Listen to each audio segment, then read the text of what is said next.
Corners of Lamoureux and Strathcona here in downtown Hamilton, and this structure in behind is not quite 100 years old, but the school certainly is. And tomorrow between the hours of 1 and 4 o'clock they'll be holding an open house for former students and teachers. You know, 100 years, that is just 90 years more than our cameraman Brian Willard spent in grade 9, right Brian? It's also PD Day here at the school. PD Day starting for parent demoralization. That's when the kids go home and the parents have to make secondary plans. But some of the kids are here, and we have Crystal Lee and Joel. They're not related in any way, they're just very good friends. And we're going to see more about the school and take a tour inside later on in the program. We invite you to stick around and watch on the news at noon. Well, a ridge of high pressure will dominate our weather pattern this weekend. That is indeed good news. Sunny skies and warming temperatures from the mid to high teens. However, we can predict a rather soggy end to the weekend come Sunday, and all the result of a ridge of low pressure. Let's go now to the official forecast as provided to us by Environment Canada. And it will be mainly sunny today with a high of 17 degrees. It will remain clear overnight with lows dropping to about 3 degrees. But you might want to cover some of those plants in your garden. Some areas of the Golden Horseshoe just might experience some patchy frost overnight. The outlook for Saturday, mainly sunny with southeast winds gusting to about 10 kilometers per hour, taking the mercury to about a high of 22 degrees. And right now, outside Strathcona Public School in Hamilton, 13 degrees Celsius, 55 degrees Fahrenheit. What's your name, young fella? Jeremy, nice to have you on the show. By the way, the Toronto Maple Leafs, they were lucky last night, weren't they? Did you get to stay up and watch the whole game? You must be tired today. Well, it wasn't a school night, so I guess you can get away with it. The Leafs were indeed lucky last night, and while they have been shark bit, San Jose has certainly been snake bit. The men in teal are for real, but the Leafs survived to play at least one more day. Head coach Pat Burns will address Eric Lacroix and John Cullen for last night's game. Ken McRae and Rob Pearson sat out. Lacroix up from the rock, Cullen from the press box, and he should have been back up there. He was awful. Wendell Clark in the lineup, of course, and he shot the Leafs into a 1-0 lead off the boards and between the pads of Arturas Urbe. 5th goal of the postseason. It was 1-0. This game was held up for about 15 minutes time in the first period when linesman Pat DePuzzo was cut over the right eye by a puck. He had to go into the Toronto Clinic, but got stitched up, came right back out. Some of these guys are tougher than some of the hockey players. Meanwhile, the Sharks would get back into this game as well in the second period. Igor Larionov tees it up and blows a shot past Felix Potvin. 1-1 after 40 minutes of play. Over to the third period, and the Buds would go back in front. Todd Gill, was it a shot or was it a pass? It doesn't matter. Clark there to redirect it past Urbe, and Toronto back in front once again at 2-1. But once again, the Sharks bounce back, showing their teeth. Ulf Dolan here, a pass in behind through the legs of Jeff Norton. He beats Potvin at 7:23, and on to overtime we go. It is there where the Sharks come within an inch of taking this series, and watch as Johan Garpenlov blasts a shot off the crossbar. The Sharks controlling play in the early moments of overtime, but it was Toronto who would turn on the red light first and last. Here he is, Mike Gartner, off the pads of Urbe and into the net. Toronto stays alive with a big victory. Game 7 Saturday night in Toronto. And the old joke, pretty good night for the Leafs, and not a bad day for the flowers. And these flowers, part of the home and school plant sale. Most of these plants going for about 25 cents a pop, I've been told, right here at Strathcona School. Nothing to do with the celebrations of the school, just taking advantage of a very nice day. The Leafs, by the way, a very battered bunch, and you know, one has to wonder whether they'll have enough juice left in the old machine to take on the Vancouver Canucks in the event of winning this series and moving on to the Western Conference Final. Our very own Fred Henderson was part of a tired dressing room following Game 6. I've been getting this about me being grumpy and everything. Do you guys have any idea what it is coaching a National Hockey League team in overtime? You want to feel my armpits? They're wet about down the hair.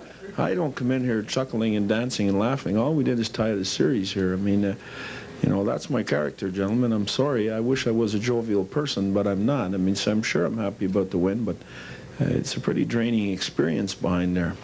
Considering the circumstances that we were in and the position that we put ourselves in, we feel fortunate. I mean, they had some good chances in overtime. They had a 3-on-2 that got dished off to the side. They hit that bar, and that was our first shot on net. I thought that we had pressed in the third period. I thought we tried to create a lot of chances, and it just wasn't happening for us. And then we get a goal like that, so we feel very relieved.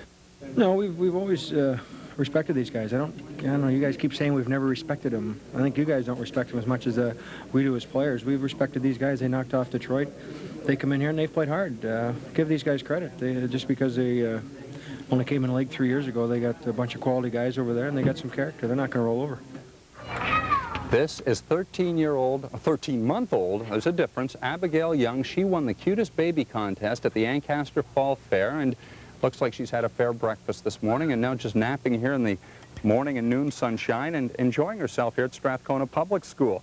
Toronto Blue Jays, by the way, were 6-4 winners last night over their AAA affiliate in Syracuse. Carlos Delgado, he homered and doubled to lead the Blue Jay attack, but tonight it's for real. The Blue Jays in Boston for the first of 3. Henkin on the mound for the Blue Jays, while the Red Sox counter with Hesketh, a 7:35 start. Meanwhile, the New York Yankees red hot. They've won 7 consecutive games, and the Major League leading hitter, and Paul O'Neill, was once again a key factor in a 7-6 win. He came off the bench in the 7th and doubled to left field, and that would drive in 2 runs for the Pinstripes, giving them a 5-3 lead on the Tribe. New York would blow a 3-run lead before nipping the Indians 7-6 in 10 innings of play. And cameraman Brian Wilrich providing us with a little more floral activity. Senior lacrosse, by the way, will make its return to Hamilton tonight after a 33-year absence. And the Hamilton Tigers are members of the Can-Am Lacrosse League, and they are back in action tonight, I believe, at Mountain Arena. They'll play their home opener against Tuscarora this evening at Mountain Arena. Head coach Paul Green put the Tigers through their paces at practice yesterday. And Hamilton will open the season with 2 wins on the road, so they're very excited about their fast start. Game time tonight, 8 o'clock, and it sounds like a great bargain.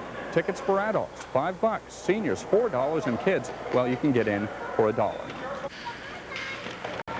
And that is sports, and that is weather. And later on in the program, roughly 10 to 5. Thank you very much. And yes, the 100th anniversary being celebrated, in fact, with an open house tomorrow. And then beside us here, Donald Smith, alias Lord Strathcona. Now, rumor had it that this was actually the present-day principal, Mr. Doug Steele, but as we'll see, Doug has a little more hair and not quite the facial hair. Now, in beside us is a young girl named Alana. She's been stewing in her nervous juices for the past couple of days, knowing she's going to be on television, but we think she's going to be great. Come on in, we're going to introduce you to her and see what special project they've completed. This, by the way, is the library.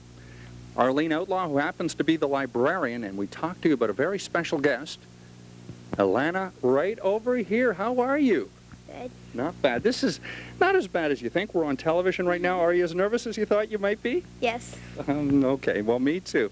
Brian, if you can just show the project that they have here right now. This is actually the city the way it was way back when, completed by the grade 4s and 5s in the senior kindergarten class. How long did it take to finish? About 2 weeks. And we've got the school right here. What's number 6? I think it's the normal school. And the Crystal Palace just to the right, Brian, if you can pan out? It was just a glass house, and it was supposedly really beautiful. Yes. And what about the graveyard over there? I noticed there are some names on the graveyard. Who are they? Who are those kids?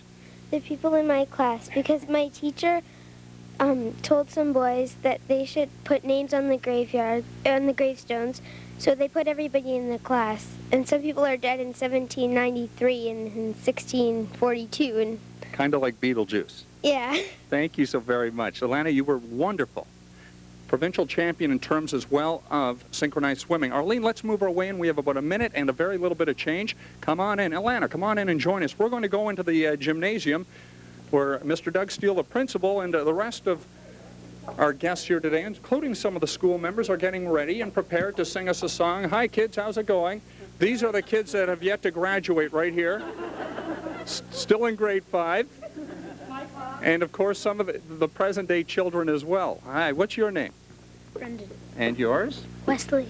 And? Danielle. Are we all having a good time here today? Yeah. And are we going to sing a song? Yeah. I happen to have the words right here. Okay. With 20-odd seconds, 1, 2, and 3, let's go. On Strathcona, here's 3 cheers for you. Rah, rah, rah. Honor is our name and password to your name be true. On Strathcona, if you're going to play at school. Happy birthday, Strathcona. Thank you, Paul. For you, And that is all the time that we have for today. Make sure and join us on Monday for the start of Police Week as Paul heads down to the Hamilton Police Headquarters. We'll also have an adoptable pet from the SPCA and more pet advice from veterinarian Dr. John Walton. We're going to be talking about fleas, and it looks like it's going to be a bad year for them. Plus our Monday cooking segment with home economist Teresa Sherpella-McCarowitz.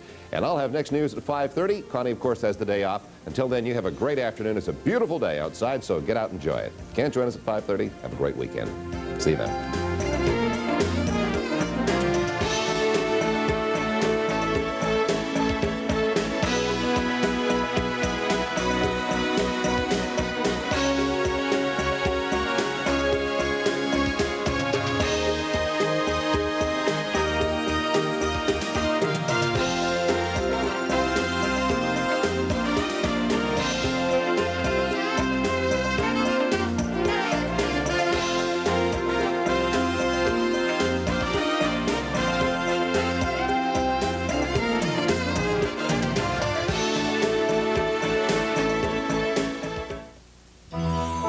Watch First Edition with Connie Smith, Dan McLean, Matt Hayes, and Paul Hendrick.